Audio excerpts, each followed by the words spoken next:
Hey everyone, welcome back to Installation 00, and this is a general update video for Project Mjolnir. Basically, Project Mjolnir is a Gofundme where I'm looking to create a real-life working version of Mjolnir Mark IV with modern-day technology and try to get as close as I possibly can in form and function as the Mjolnir Mark IV platform. The link to the GoFundMe is in the description below. If you haven't donated already, please pop across and give what you can. We've already raised about $7,000, which is incredible, but there's still so much work left to do. And if you can't donate at the moment, just share it around. That would be more than enough. Just giving it the exposure and getting it out there, because this is a project that I'm absolutely utterly convinced is going to be awesome and is going to deliver some pretty awesome stuff along the way. So, nonetheless, this is a general update video and is a mishmash of different clips and footage and just general like vlogging style videos that I've put together over the past week and a bit since the project went live, just to basically get you guys up to speed on what's been going on behind the scenes. So sit back and enjoy me telling you about what's been going on. Cheers, everyone. Shit.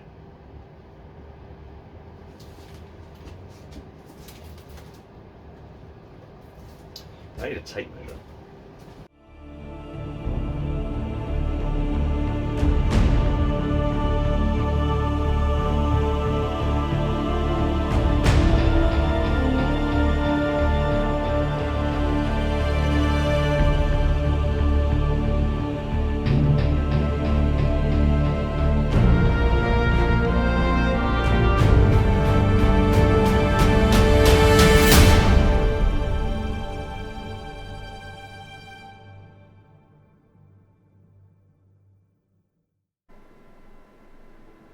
Hey guys, it's just a quick and dirty. Basically, I've got the models here for the hinges for the skeletal structure that I've started cutting to length of my limbs. So I've got slightly overcut, so I can take bits off, and I'd rather cut a little bit too long than a little bit too short. And basically this is the beginnings of like the hinge joints, effectively for the knees, ankles, the outer hip, I suppose the glute, effectively, as well as elbows and the shoulder articulators as well. This is only one part of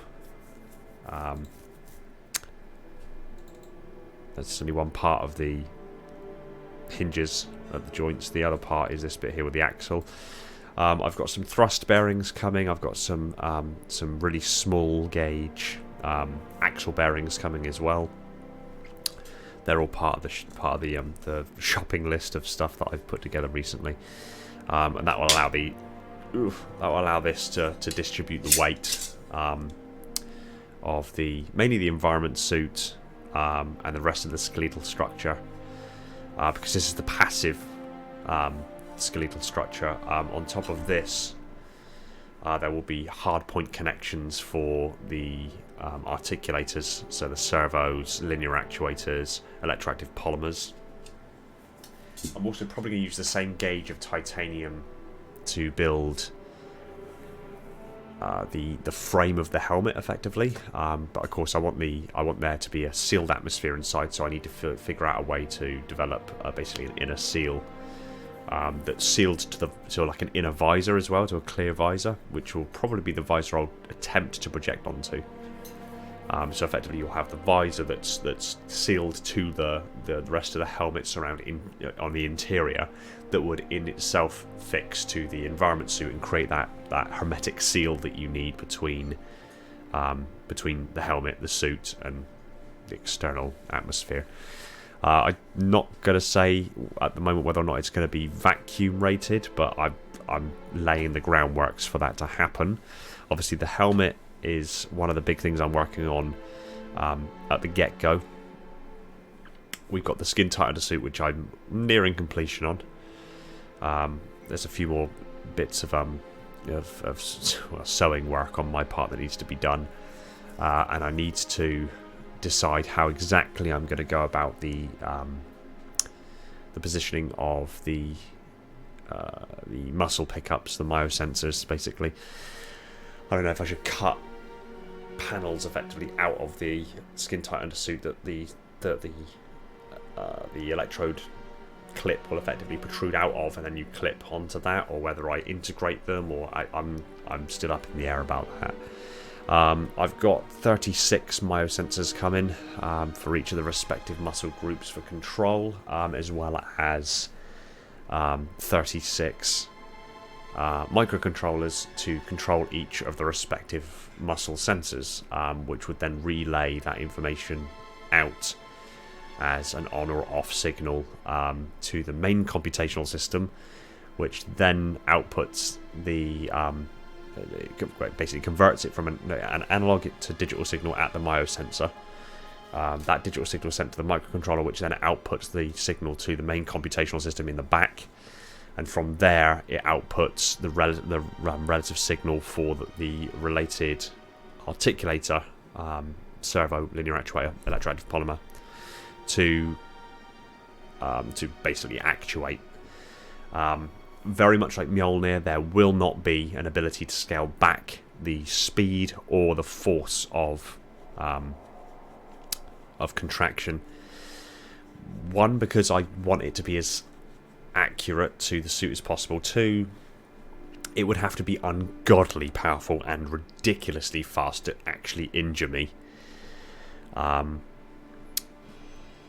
the tolerances that I'm working with, that it just wouldn't generate that amount of it wouldn't generate sufficient force and speed to injure me in any great regard.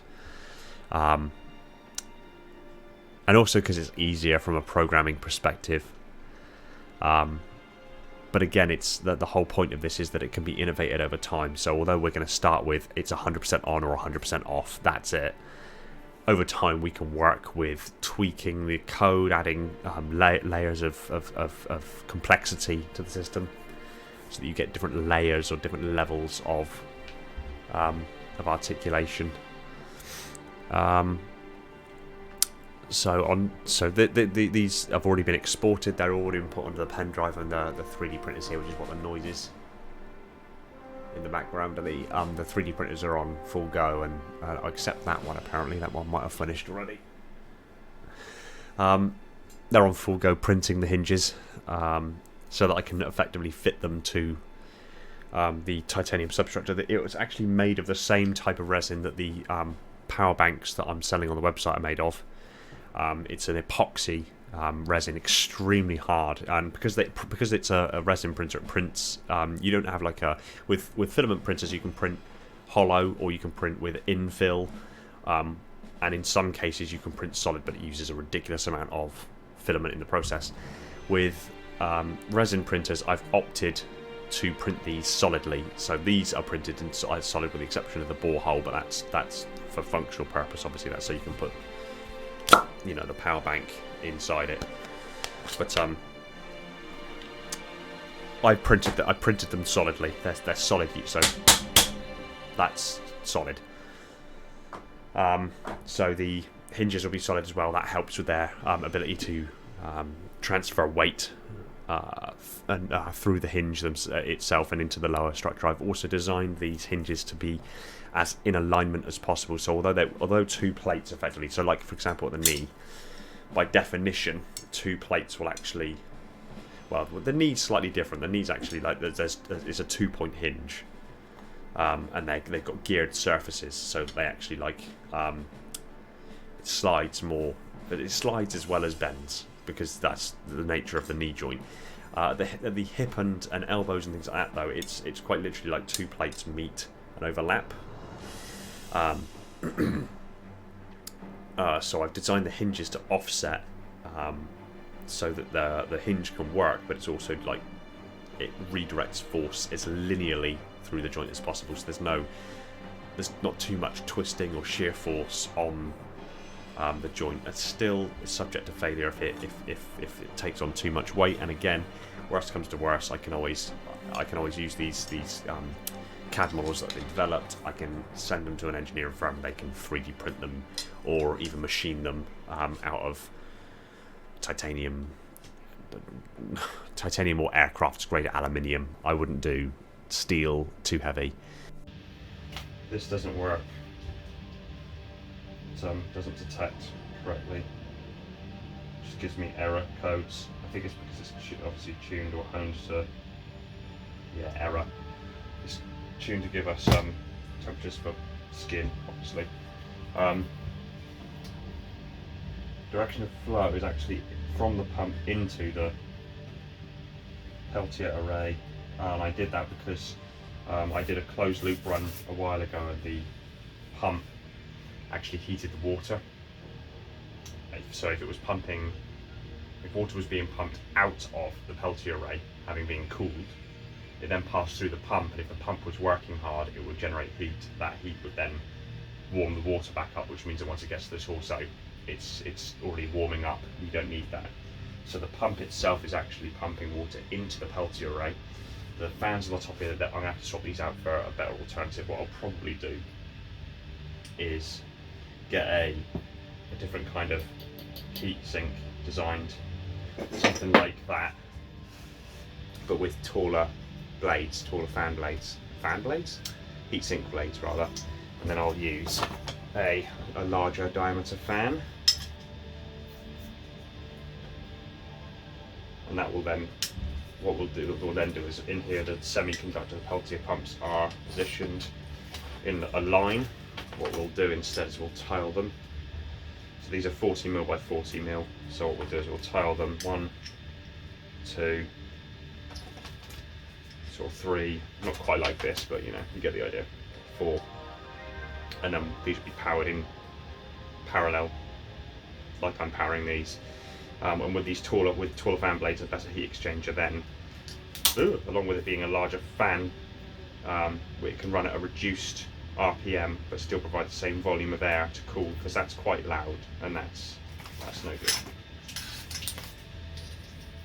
So funnily enough, although I'd made this design with the foresight that perhaps I'd better position something like this inside the shoulder armour and feed the air down through it effectively, that's probably not going to work, just because of the noise involved. So funnily enough, I'm actually going to have to go back to my original design, which was exactly something like this, which was a larger fan. I actually had 4 of the smaller fans designed originally to go on the top of this, but it makes more sense to a larger fan. To be a large fan on top of this, these blades would be taller than they are here. Peltier plates would be on the back side of it, and then I'm going to have to either look for a larger square 80mm by 80mm water block, because the one on there at the moment is like this, or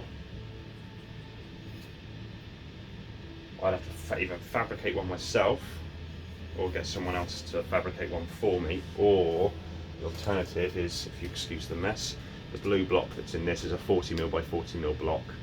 Something like that could work in theory, but then I'd have to have 4 of those onto this, and they'd have to be connected to each other. That's a lot of additional loops and tubing that has potential for failure. The less the better, basically. So I need to look for an 80mm by 80mm water block. That might help. So yeah, lots to do. So I need to get to it.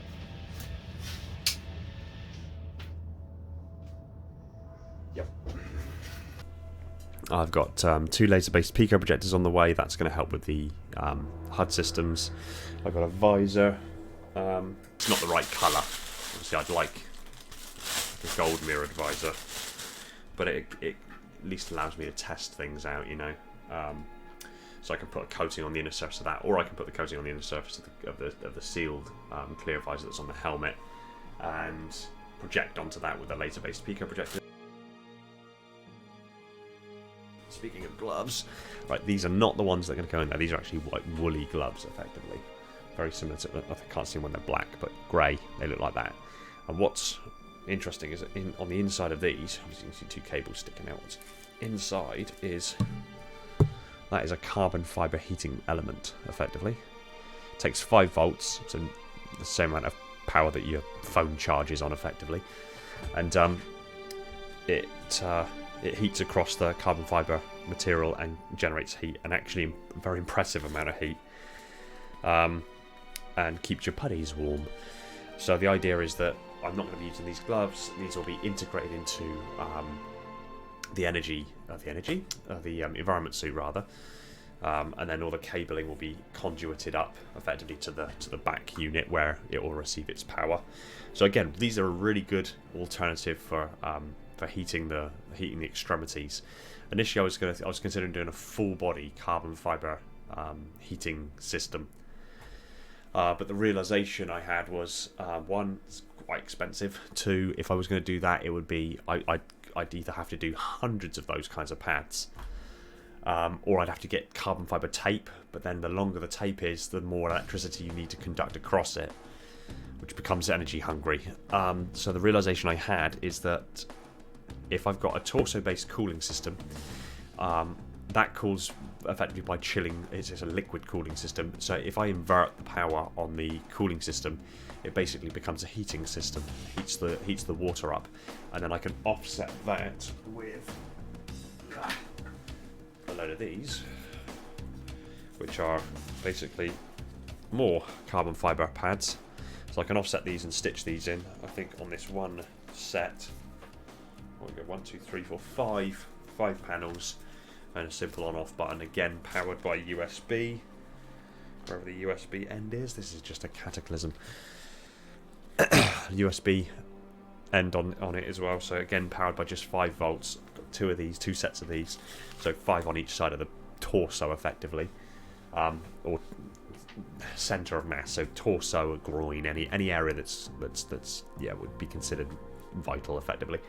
And in really cold environments, obviously the body it shunts blood to the away from the extremities to the core to keep the core warm.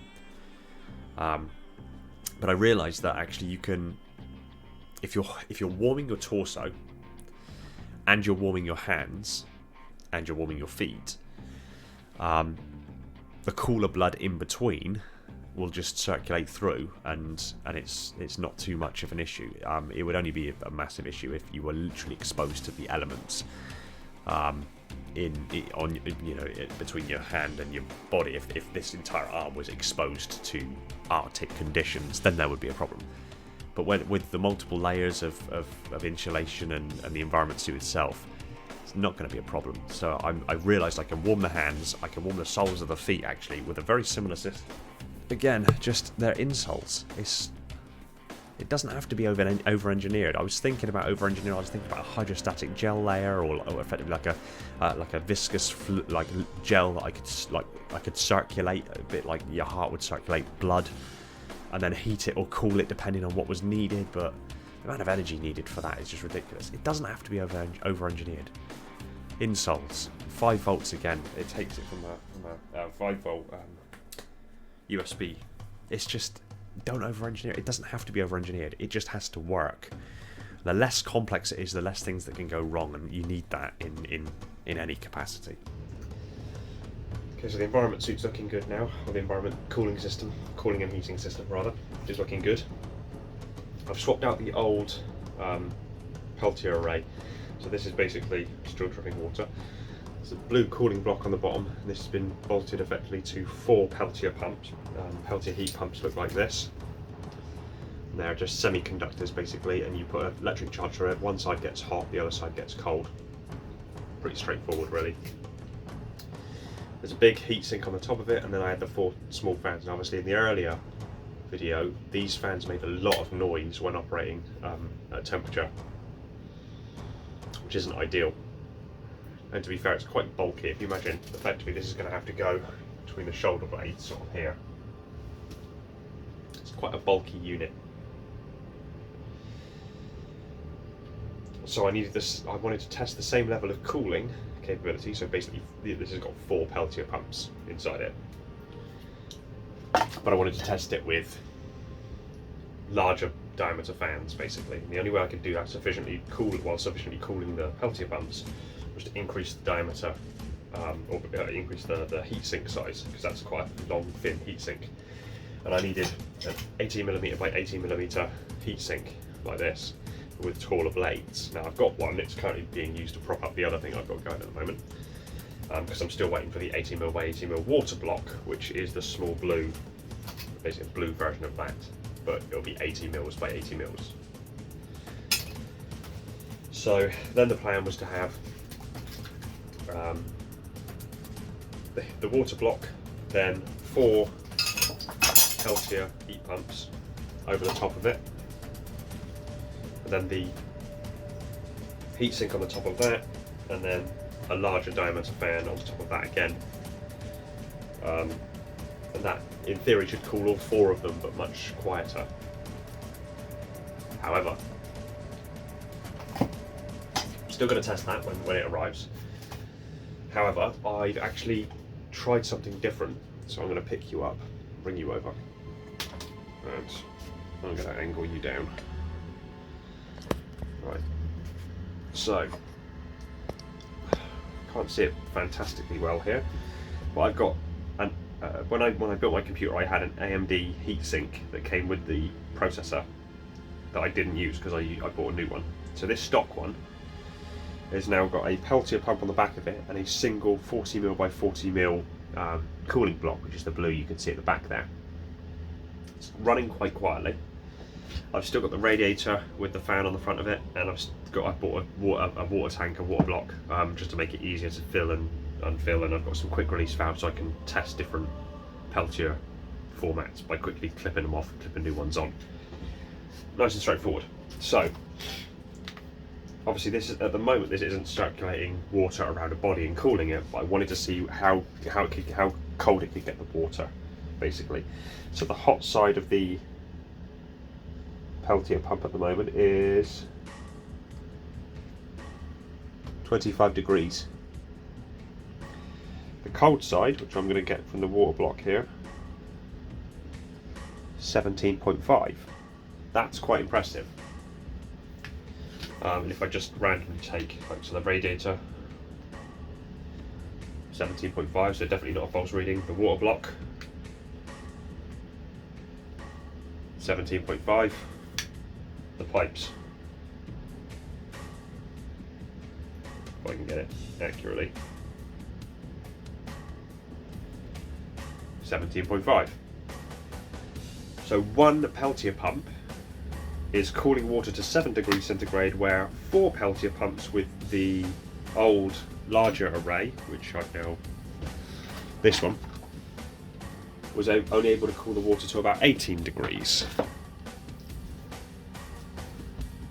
And what's really good about this is that rather than using a load of different like junctions and, you know, like this, and having to tether loads of things together, and then put them through 2 different power supplies because of the voltage and amp requirements of the Peltier pumps versus the voltage and amp requirement of the fans and the pump, I instead managed to get everything linked together in one single series circuit running 12 volts at 4.8 amps. So that drops the temperature from 30 degrees centigrade to 17 with only one single power source, which is pretty good going as far as I'm concerned. Just adjust a bit better there. So the next protocol still stands. I did actually buy a second, like another sort of stock low profile heatsink just to test out the heat pump, the copper heat pipes to see if they're any better, basically. It's quite a low profile design, so I'm still going to test a few other orientations and permutations of this system out. That's actually just eyeballing it. That's a slightly larger fan, I think. Is it? Oh no, it's not. No, it's about the same. Although it does look like it has maybe slightly larger surface area for cooling, so I might still test that. But the only prominent noise coming from this system now is the fan that's on the radiator. And I've got a feeling I might be able to orientate it, so effectively, if I can get hold of old spare bits of this, that and the other. It's covered in thermal paste, but it'll work. Okay, so we got a Peltier heat pump covered in thermal paste and a blue water block. Obviously the one I'm going to be using is much larger than this, and I'll be using in theory 4 of these, maybe, on this particular permutation. And as far as the heatsink is concerned, I'll actually be using the larger one that I've got down here propping this up, this silver block here. So these will effectively be like this,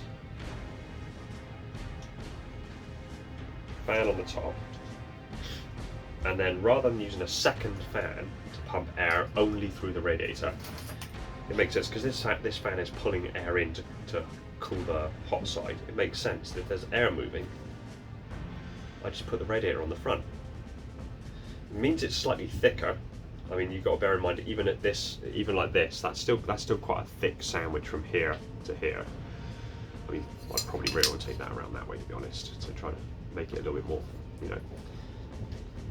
But you've also got to bear in mind that this silver heatsink is actually about this thick, the big one I've got. So that's quite a lot of volume. So I think it will work, but I don't know if it maybe, if in that circumstance, maybe it might be a little bit too big for the back. I'm going to have to test it, basically. But if I find that I'm using 4 Peltier pumps and the energy requirements of doing that, and I'm only really getting the same results, around 17 to 18 degrees centigrade in water temperature,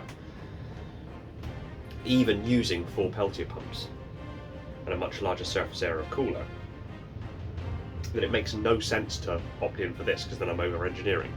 May as well stick with a much simpler system like I've got here, where I've got a simple low profile fan. What I will do, like I say, in that circumstance, I'll use this instead. It's much lower profile. It might give me slightly better results just because of the surface area of fins here. Plus that's really thin anyway, to be fair. On top of that, you know, effectively all I'd be doing with that assemblage, I could do that now actually, is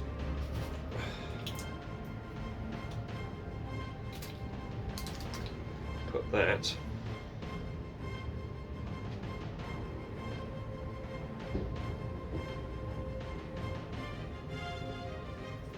onto there.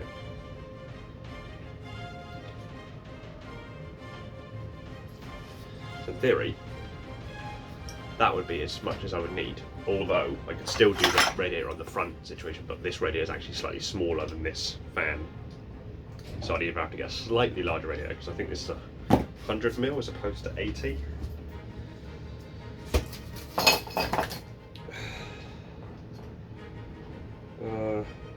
No, it's odd. It's about 90. It's about an 80mm fan blade, but the cowling is bigger. Let's fix the fan blade with the stock one then. Where's the stock one gone? That's an 80mm cowling. About 75 fan blade. It's definitely bigger. So it's the cowling. It's actually there's a bigger gap between the blades and the cowling. It's minor details. So I still could do that, and I still could do it so I've got the radiator effectively on the front, mounted on the front here. I might make it so, like I say, a slightly larger radiator. That's still quite thick.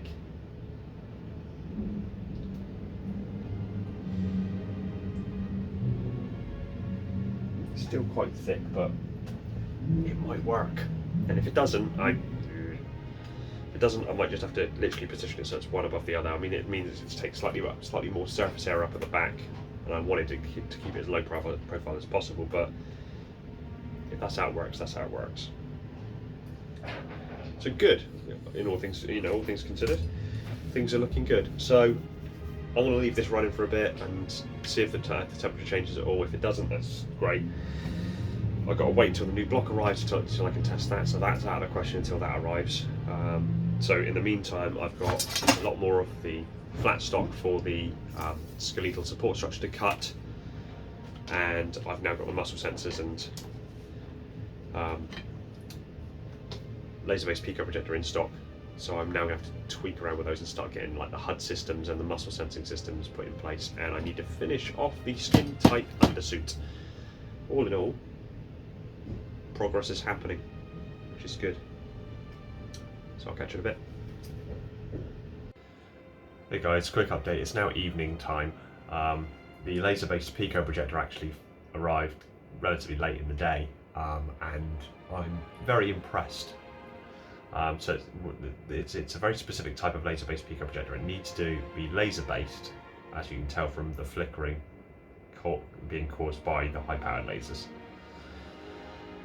But it also needs a MEMS mirror inside of it, so it tracks back and forth and creates each pixel effectively, and scans the screen and generates the screen procedurally.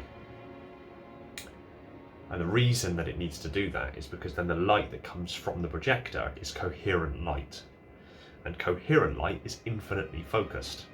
So I'll put some footage up now, which is of the Become trailer. And during that trailer, I was holding the projector no more than about 2 inches above a surface. So, and it was able to display an image in crystal clarity without me having to manually adjust it for focus or anything like that. But despite only being 2 inches in front of it, and yet when I pull back and I can show it on like the ceiling quite far away, it's still in focus. The image is just a lot larger. It's a little dimmer, but it's a lot larger. So it's mounted inside of the helmet. In theory, I'm thinking maybe actually mount it inside the helmet above the head, and then have it hit a mirror. So effectively, this will be mounted upside down. It will hit a mirror, which will turn the image the right way up, and that will then be projected downward onto the inner surface of a visor. Now, I've actually tested projecting onto the inner surface of an untreated visor. This has not got the special coating on it that I developed that refracts light. This is just a bog standard motorcycle helmet visor. And I actually tried projecting on the inner surface of it, and you can actually see the image. It's not great, it's not very clear, but you can see the image. That's important. That means that even with this very close, effectively what would be positioned inside of the helmet roughly here, with a little mirror in front of it to refract to angle the light better angle towards the visor, the image was still clear and readable. It was just a bit dim because it was a refracting off of a correctly treated surface. So this is actually extraordinarily impressive. I've got a second one coming, which is actually a teardown. So this one is like a finished product. It's got its own, I think it's like an anodized aluminium case, and it has all the adapters and stuff like that built into this in order to handle audio, video, and all that sort of stuff. The teardown version is literally just the primary circuit board for it, and the actual projector unit. That's it. There's nothing else in it, which makes it even smaller than this. I mean, this is small, to be fair. And I'm thinking I could mount it either inside of the helmet, sort of alongside the head, sort of like this. And like I said before, if you effectively think if there's something projected on one side of your vision, you'll be able to see it in quote unquote in both eyes, because your brain stitches the image together. So I could project onto the visor effectively, but onto the right hand side of the visor from your nose, because your nose is effectively an obstacle for the light. So that could project onto the inner surface of the visor over the right eye, and that would give you the heads-up display. Or I could position it above the head and project downwards onto the entirety of the visor, and hopefully miss your face obstructing the image. The HUD systems are on their way. The unit for this is this is small. It's quite, for what it is, it's relatively well priced, but they only make them in small batches, and I'm stunned that people aren't making more extensive use of these. Absolutely stunned. Which just drives home the idea that I need to do this. I need to make heads-up display glasses, heads-up display visors, or something you can wear that has one of these built into it. So something simple, links to your phone, broadcast the image onto the inner surface of the glasses or the visor or whatever, and give you heads-up display. I mean, I'm absolutely stunned that this isn't already a much more highly utilized technology, because it's perfect for what we need it for.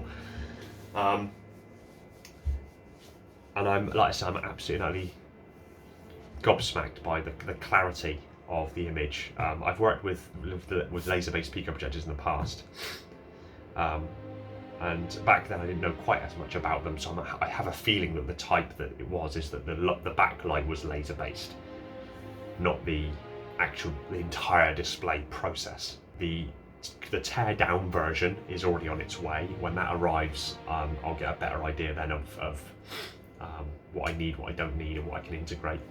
Then I can start building the frame, integrate this into it. I mean, I love the fact that it even comes with a mount hole for a tripod. I mean, in theory, I could just put a bolt on the inside of the helmet and screw this down onto it. This is becoming more. The more of this stuff I get, the more it's like unbelievably doable. It just rings in my head. This can be done well.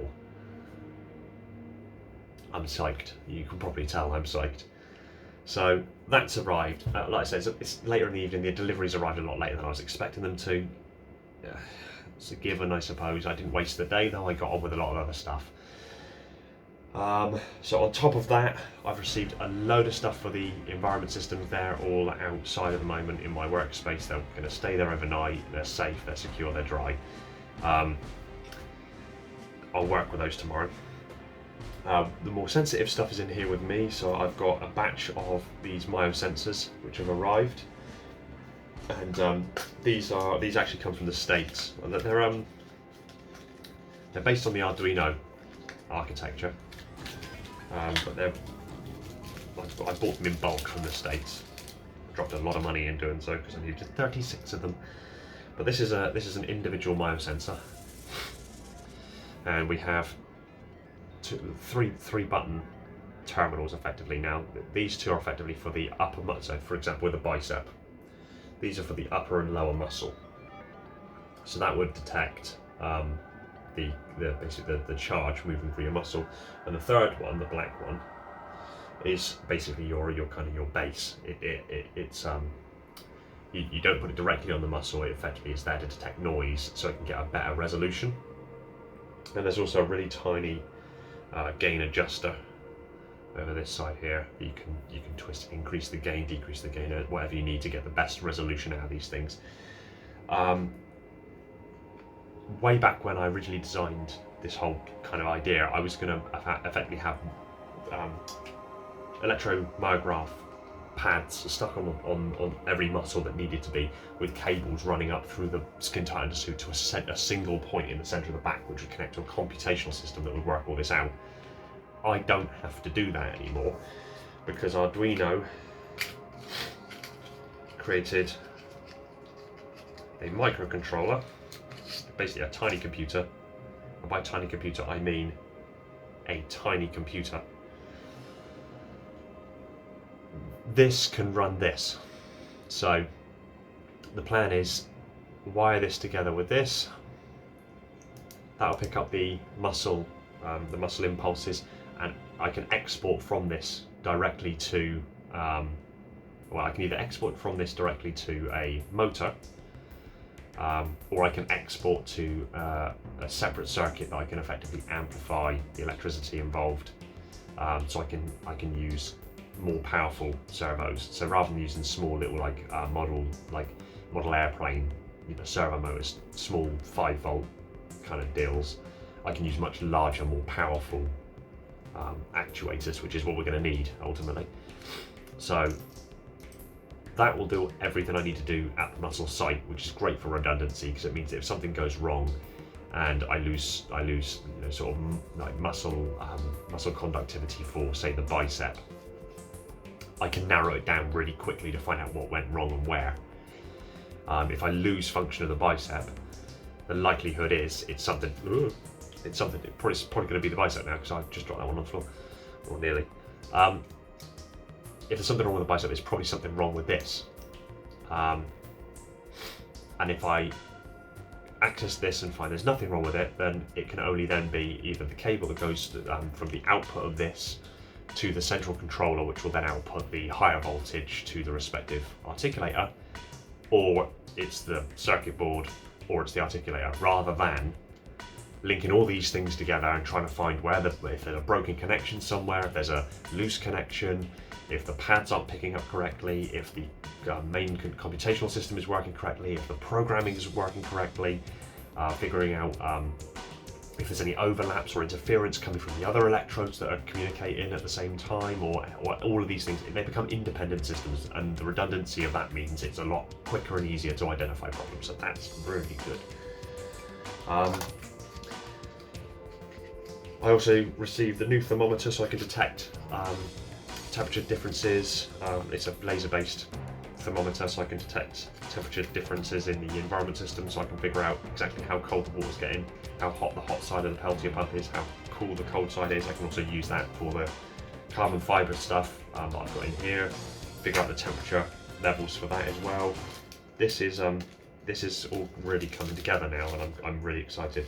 There's still loads more coming, and I also earlier today I took these out of the 3D printer, which were the first hinges effectively for the skeletal structure, the titanium skeletal structure, and I identified some problems. I set the printer going and it's finished, so I'm going to quickly crack that open. It's just going to be under, I think. Maybe not.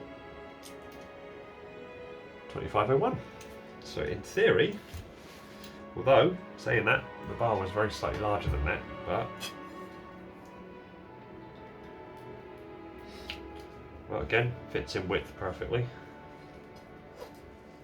Right. Oh, is it close, is it? Oh, it's very close. Oops.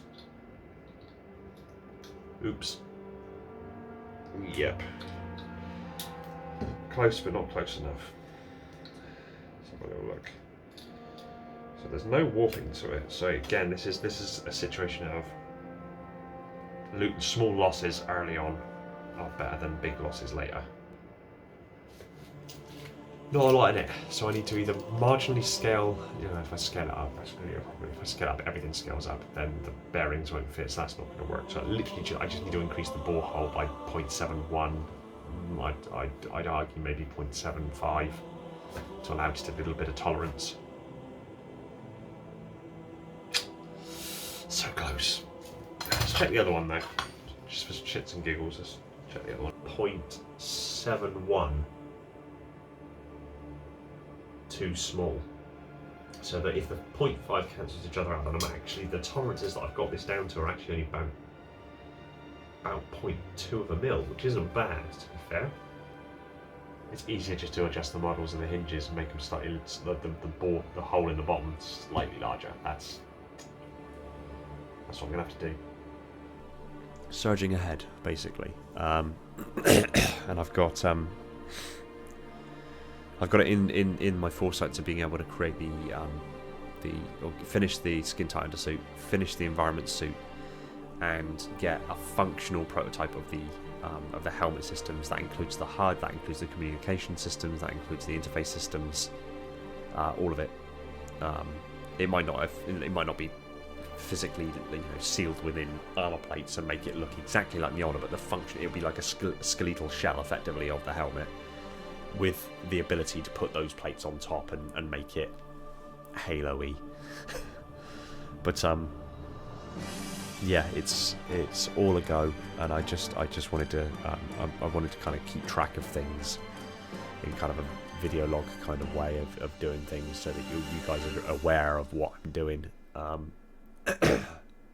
And of course, on top of all this, you'll also have the other footage of me outside and working on stuff. Like the environment systems, the environment suit, the skin tight undersuit, and the helmet is all kind of part of phase 1. Phase 2 is when I bring in the articulators and start looking at the soft and hard armor systems, or at least the hard armor, but like the under armor, hard armor. That's when I start looking at all of that sort of stuff. So I've reached out to a few people in regards to designs and concept art and CAD modeling, because I'm okay as far as CAD modeling is concerned when it comes to sort of more organic shapes and things like that. My equipment is only so good, my software is only so good, and my experience is only so good. And I'd be a fool not to reach out and use the resources of people who are much more skilled at certain areas than I am. Once I start getting things coming together, once I start getting the HUD systems, functional, and I can show you guys on camera, I can show you sort of what I'm doing and show you actually the system working. Along with the environment system, if I can get that working and everything, then I have a feeling that'll help things boom. It'll demonstrate not just that I say I can do it, but that I can fricking do it. So yeah, right. I've rambled on for much too long. So I'm going to get on and keep doing what I'm doing. Thanks for supporting. Thanks for watching the video. And if you haven't already, and you're able to, pop over to the Gofundme. I really love your support. And even if you can't donate, just share it around, because the more people that know about it, the more chance we got of actually making this happen. Plus, again, once I get the HUD systems nailed down, and it actually looks like a feasible Mjolnir helmet with HUD systems integrated, I'll be reverse engineering it with relative ease and relative speed, hopefully, to be able to develop kind of a consumer version that you should be able to purchase yourselves and use with your smart devices, and have all your smart device information like messages, phone calls, and notifications, and maybe even just general browsing effectively displayed on your glasses. Can't be a bad thing. Who doesn't want real heads-up display? That would be awesome. Right, I'm going to shut up. Take it easy, everyone, and find peace in the domain.